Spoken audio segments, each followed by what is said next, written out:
लिहाजा धर्म और मजहब को समझने की कोशिश कीजिएगा। हिंदू धर्म है, हिंदू मजहब नहीं है। मजहब पैदा होते हैं, मजहब का कोई फाउंडर होता है, मजहब का कोई पैगंबर होता है। धर्म का ना कोई पैगंबर होता है, ना धर्म पैदा होता है। आपका क्या धर्म है? आपका धर्म करवा चौथ मनाना नहीं है, वो आपके उस परंपरा का एक हिस्सा है। हिंदू धर्म और धर्म का मतलब जो लोग उसको किसी पूजा पाठ से जोड़ते हैं, उसमें भी करेक्शन करिए। धर्म का मतलब होता है विज्ञान। आपका पूरा जीवन पैदा होने से लेके अंतिम संस्कार तक एक एक चीज हजारों साल पुरानी साइंस पे टिकी हुई है। यह बात अलग है कि हमारी चीजों को लोग यहां से ले गए और उसमें अंग्रेजी का नाम रख दिया और उसके बाद हम कहने लगे ओ यस ऑर्गेनिक फूड खाना चाहिए। यह हमारी प्रॉब्लम है। हमें उस गुलामी ने मानसिक तौर पर ऐसा कर दिया है कि हमें लगता है कि हमारे पास कुछ था ही नहीं, सब कुछ अंग्रेज में बताएंगे। लिहाजा विकास का मॉडल बदल गया है कि जब तक आप बेनेटन की शर्ट नहीं पहनेंगे आप यू आर अप मार्केट आदमी नहीं है। आपके देश में तो अजीबोगरीब होने लगा है, जहां की स्थिति ऐसी है कि 6 महीने ठंडा रहता है, 6 महीने गर्म रहता है। उनकी मजबूरी है कि 6 महीने वो बेचारे कुछ नहीं कर सकते हैं, तो खाने को, सब्जियों को कोल्ड स्टोरेज में रखते हैं। लेकिन हम अंधी दौड़ में शामिल हो गए। इस देश की क्लाइमेट, आपके शुद्ध जो आपका शरीर है, जो आपके मौसम का असर आपकी बॉडी पे पड़ता है, उसी हिसाब से सारी फसलें हैं, सारे खाने हैं। लेकिन आप आलू को कोल्ड स्टोरेज में रख रहे हैं आजकल। कमाल के लोग हैं आप। मां अच्छी खासी जो पराठे के अंदर एक खास किस्म की भुजिया लपेट के देती थी, जो शुद्ध सुबह सुबह 7 बजे ताजी बनता था, वो बच्चा आप 7 दिन पुरानी रोटी के अंदर कुछ क्रीम लगा के ले जाता है कि यही पिज्जा है। 7 दिन 8 दिन पुरानी बासी रोटी होती वो। तो हमने पता नहीं किस गलतफहमी में, किस आधुनिकता के चलते पिता को पिता कहना छोड़ दिया और अच्छे खासे जिंदा पिता को डैड करें। अच्छा खासा जिंदा है बेचारा, उसको सुबह से शाम मार रहे हैं हम, डैड डैड डैड। तो ये एक असर पड़ता है। ये बात मैं इसलिए कह रहा हूं कि इन चीजों का अभाव, इन चीजों से आप कटे तो दुनिया के बौने लोगों ने आपके ऊपर राज किया, लुटेरों ने किया, बलात्कारियों ने किया। और जो लोग आज हमें हमारी परंपरा समझा रहे हैं, हमें इंटॉलरेंट कह रहे हैं, हम इंटॉलरेंट अगर होते तो फिर तुम यहां ना होते। हम नहीं थे इसीलिए गुलाम हुए। हमने दुनिया के बारे में यही सोचा कि जितने आदर्शवादी हम हैं उतने ही तुम भी होगे। लेकिन हमें तुम्हारे आदर्शों का नहीं पता चला था कि तुम्हारे आदर्श क्या हैं। लिहाजा 3 किस्म की संस्कृतियां इस देश में आई, एक जो यहां की थी और 2 बाहर से आई, जो आजकल पूरी दुनिया में हल्ला मचा रही है। भगवान रामचंद्र जी की पत्नी सीता को एक साहब ले गए श्रीलंका। वो वहां गए, किसी की पत्नी को आप ले जाएं और आप सेना लेके पहुंच जाए, थोड़ी देर के लिए सोचिए अगर हमारे साथ किसी के साथ हो तो हम क्या करेंगे। या तो लेने नहीं जाएंगे, कहेंगे चलो निपट गए, या तो ये करके छोड़ देंगे। और अगर लेने भी गए हम, तो क्या इतना आदर्शवाद हो सकता है जिस आदर्शों की पराकाष्ठा पे रामचंद्र जी ने यह काम किया? गए, अपनी पत्नी को लाए, उस राज्य का एक तिनका अपने साथ नहीं लाए, उस राज्य की सत्ता उन्हीं को सौंपी और वापस आ गए। यह आपका चरित्र है। आप अपनी पत्नी के बहाने लूटने नहीं गए थे सोने की लंका को, आप छोड़े, आपका उसमें इंटरेस्ट था ही नहीं।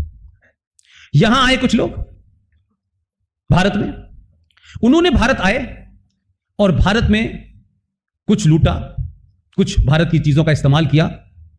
लेकिन यहां रहते हुए जब वो आए थे तो उन्होंने एक भी मंदिर को तोड़ करके चर्च नहीं बनाया था। उन्होंने इस देश के जितने भी आर्किटेक्चर उस जमाने के हैं, यहां के लोकल चीजों को, चाहे वो हाथी हो, चाहे शेर का मुंह हो, पूरी लुटियन जोन जो बनी हुई है जैसे अंग्रेजों ने बनाया है, उसको देखने से कहीं क्रिश्चियनिटी समझ में नहीं आती। उन्होंने यही की चीजों का इस्तेमाल करके आपको देके चले गए। लेके नहीं गए अपने साथ में, राष्ट्रपति भवन ले गए हो अपने साथ में। कानून चलाने के लिए, अपनी सत्ता को स्थापित करने के लिए मारपीट हुई होगी, गोली चलवाई होगी, वो तो आज भी चलती हैं गोलियां। कोई ऐसा नहीं है कि आज गोलियां नहीं चलती हैं। वो आप कानून का राज स्थापित, वो गलत सही एक अलग विषय हो सकता है। लेकिन एक तीसरी सभ्यता आपके यहां आई, वो सभ्यता ने आपको लूटा, उस सभ्यता ने आपके धार्मिक स्थलों को तोड़ा, उनका कन्वर्जन किया। और यह स्थिति उन्होंने करी कि जो शब्द इस देश की संस्कृति में नहीं थे, क्या कोई शब्द मुझे आप लोग बताएंगे, सब मुझसे पढ़े लिखे लोग हैं, डाइवोर्स और तलाक का शब्द हिंदी भाषा में है? हिंदी भाषा में, संस्कृत में तलाक का कोई शब्द है? जिसे कहें कि ये ओरिजिनल शब्द है भाई तलाक का। अब आपने उसका ट्रांसलेट करके कुछ बना लिया हो, कोई संबंध विच्छेद या कुछ कर लिया हो, ये दोनों शब्द आपकी संस्कृति में नहीं है, क्योंकि आप जिस सभ्यता में जीते थे उसमें ये डाइवोर्स का कंसेप्ट ही नहीं था। उसमें तो आप शपथ लेते थे जीवन भर की। इसलिए आपने ये जो रेप की संस्कृति है, जिसे आज कहा जा रहा है रेपिस्तान, 130 करोड़ की आबादी में घटना घटती है, तो यहां से लोग लिखते हैं और बाहर तक जाती है खबर। ये इस देश में रेप कल्चर कब से आया, जरा इसको भी पढ़ें। और जो लोग कहते हैं कि देखिए साहब हम आए थे, और एक और झूठ बोला जाता है, ये जो लाल किला, ताजमहल, ये इस्लामिक आर्किटेक्चर है। तो कोई, आप तो सब पढ़े लिखे लोग हैं, सऊदी अरब में, ईरान में, इराक में कौन सा इस्लामिक आर्किटेक्ट है, जरा मुझे दिखाएं। कौन सा इस्लामिक आर्किटेक्चर की बात हो रही है जो भारत में बताया जा रहा है? आपने यहीं के लोगों को, यहीं के लोगों से सारे मंदिरों को तोड़ के ऊपर की गुम्बद बना दी और कहा कि साहब देखिए इस्लामिक आर्किटेक्चर। 30,000 मंदिरों को तोड़ा। तो आप जिस पर्शियन की बात कर रहे थे, जिनको आप लोगों ने अपने यहां शरण दी, मात्र 79 ही की तो बात है। 79 के अंदर वो ईरान, जिनको कुछ लोगों को आप, जो गलती पूरे देश में आपने की है पिछले 1000 साल में, जिसका खामियाजा आप भुगत रहे हैं, अब आपके लिए गली गली, मोहल्ले मोहल्ले, हर जगह कश्मीर बन गया है। ईरान ने भी यह गलती की थी, कुछ लोगों को शरण दी थी। आज वहां से पारसी खत्म हो चुके हैं, इस्लाम का झंडा बुलंद हो रहा है। यह पूरी दुनिया में चल रहा है। लिहाजा आर्टिकल 370 और 35A पे मेरा कहना अभी भी यह है आपसे कि आप खुश हो, इसको खूब प्रचारित भी करें। अभी बीजेपी के कुछ लीडर्स ने कहा कि श्यामा प्रसाद मुखर्जी ने बलिदान दिया। मैं एग्री नहीं हूं, मैं उसको बलिदान नहीं मानता। एक ऐसा शख्स जो अब नहीं है, उनकी शान में मेरी कोई गुस्ताखी हो जाए मुझसे, वो मैं नहीं चाहता। हम 70 साल के बाद भी सब कुछ ब्लैक एंड व्हाइट में मौजूद है। आज भी हम झूठ बोलते हैं कि बलिदान दिया, श्यामा प्रसाद मुखर्जी की हत्या की गई, जेल में हत्यारे मौजूद हैं, वो लोग मौजूद हैं आज भी इस दिल्ली के अंदर। हम ये नहीं कहते बलिदान क्या होता है। जेल में रखा, और उस कॉन्स्पिरेसी में बहुत सारे लोग शामिल हैं जो दिल्ली में टहलते हैं। सच तो बोलिए भैया,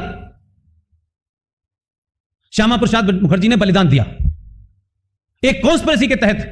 उस वक्त के तमाम लीडर जो कश्मीर में जिंदा हैं, मौजूद हैं वो लोग। इसलिए मैंने सिर्फ ये कहा, जो मेरी आपसे अपील है, इनसे अपील नहीं है।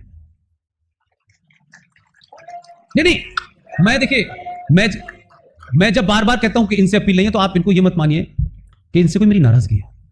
मैं चाहता हूं कि ये 5 साल वहां रहें, इन पे सवाल न उठे, इसलिए मैं चाहता हूं। मैं नहीं चाहता कि ये अपने मुंह से कोई बात ऐसी कहें, उसके लिए मैं ही काफी हूं। मेरी मांग है, और ये चौथी सभा है जिसमें मैं ये कह रहा हूं, इसको इशू बनाइए। 31 अक्टूबर को जम्मू कश्मीर में पहला लेफ्टिनेंट गवर्नर अपॉइंट होगा। आप तो थोड़े बहुत और बहुत ज्यादा समझदार हैं, लेकिन आपके राज के अलावा मुझे अपनी बात कह करके फिर उसकी और एनालिसिस करनी पड़ती है, तब समझ में आता है। ज्यादातर लोग ट्यूबलाइट हैं। एक मंच पे खड़े होकर के कम शब्दों में ज्यादा बात कहनी चाहिए। कोई यहां लंबा पाठ नहीं हो रहा, लेकिन उसमें भी लोगों को फिर मुझे बताना, फोन करके कहते हैं इसका मतलब क्या है। अब इस पर बड़ी मेरी दिक्कत है। 31 अक्टूबर का दिन जानबूझ के चुना गया है। उस दिन सरदार पटेल का जन्मदिन है।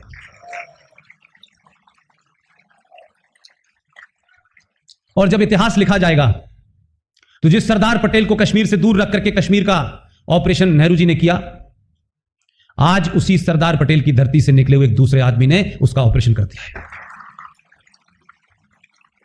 तो एक साथ 2 चीजें इतिहास में लिखी जाएंगी। और इस इतिहास लिखते वक्त खास तौर से 370 और 35A पे, माफ कीजिएगा मैं बहुत ब्लंट आदमी हूं, इस पे जब भी इतिहास लिखेगा, और ईमानदार लोग लिखेंगे, बेईमान तो बहुत लोग हैं, चापलूस भी बहुत लोग होंगे, ईमानदाराना इतिहास लिखा जाएगा, तो ध्यान रखिएगा लोग मोदी को कम, अमित शाह को ज्यादा याद रखेंगे। यह बात अलग है कि जो कुछ लोकसभा में किया उसकी प्रैक्टिस पहले हो चुकी थी RCR के अंदर, वो तय हो चुका था स्क्रिप्ट। लेकिन जिस खूबसूरती के साथ, जिन तथ्यों के साथ, जिस एग्रेसिवनेस के साथ देश देखना चाहता था अपने गृह मंत्री को, उसने उससे ज्यादा परफॉर्म किया।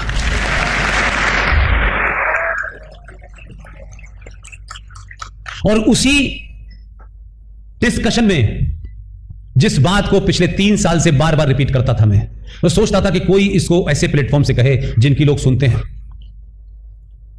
एक पूरा स्टेटमेंट याद कीजिए लोकसभा की उस स्पीच का। उन्होंने कहा कि हम पीओके भी लेंगे, हम अक्साई चीन भी लेंगे। जानते हैं इसके पीछे का एक घटना क्या है? जब उन्होंने यह कहा तो बहुत लोगों को यह समझ नहीं आया कि इस आदमी ने, गया वो बेचारा पहली बार है पार्लियामेंट, लेकिन रिकॉर्ड उसने 70 साल का पढ़ लिया। इसलिए मैंने कहा कि यह काम समाज को करना चाहिए, इन बेचारों के पास समय नहीं है, सब कुछ ये नहीं करेंगे। इनको कुछ कुछ चीजों के लिए आप रिलैक्सेशन दे दें। बहुत सी चीजें हैं जो समाज को उठानी है, और समाज जब उठाएगा उसका दबाव होगा। मुझे मालूम है कि पूरी संसद हिल जाएगी समाज के प्रेशर के सामने। आपके अंदर वो ताकत पैदा कीजिए। आपने ये पैदा नहीं की तो 5%, 6%, 16% ये वो मिला करके एक सरकार बनती थी, और उसमें अजीबोगरीब किस्म के लोग प्रधानमंत्री बनते थे। कोई सो जाता था, कोई जगा रहता था, किसी का पता ही नहीं था ये कब जाता है कब आता है। तो मेरा कहने का यह है कि सच्चाई नहीं थी, इसलिए आपको वैसे ही कानून मिल रहे थे। एक साहब प्रधानमंत्री बने, वो पड़ोसी मुल्क से आ गए थे, वो प्रधानमंत्री बने, उन्होंने कहा कि नहीं, अरे हम तो शांतिप्रिय देश है, तो हमें यह रॉ की जरूरत ही नहीं है जो विदेशों में हमारी खुफिया एजेंसी काम करती है। उन्होंने उसको ऑफिशियली डिसमेंटल कर दिया। यानी लोग अपनी लाइकिंग डिसलाइकिंग पे देश चलाते हैं यार। लिहाजा जी सर, मुझे बड़ी खुशी है कि इस महान आत्मा को आप लोग याद रखेंगे। ऐसे लोगों को याद रखिए। कुछ लोगों को इसलिए याद रखना चाहिए, इतिहास का मतलब यह है कि इतिहास में ऐसी घटनाओं का इसलिए याद रखना चाहिए कि आपको कदम कदम पे ध्यान रहे कि जो गलती हमने की है हम न दोहराएं। सिर्फ इसका इतिहास का इतना ही मतलब है।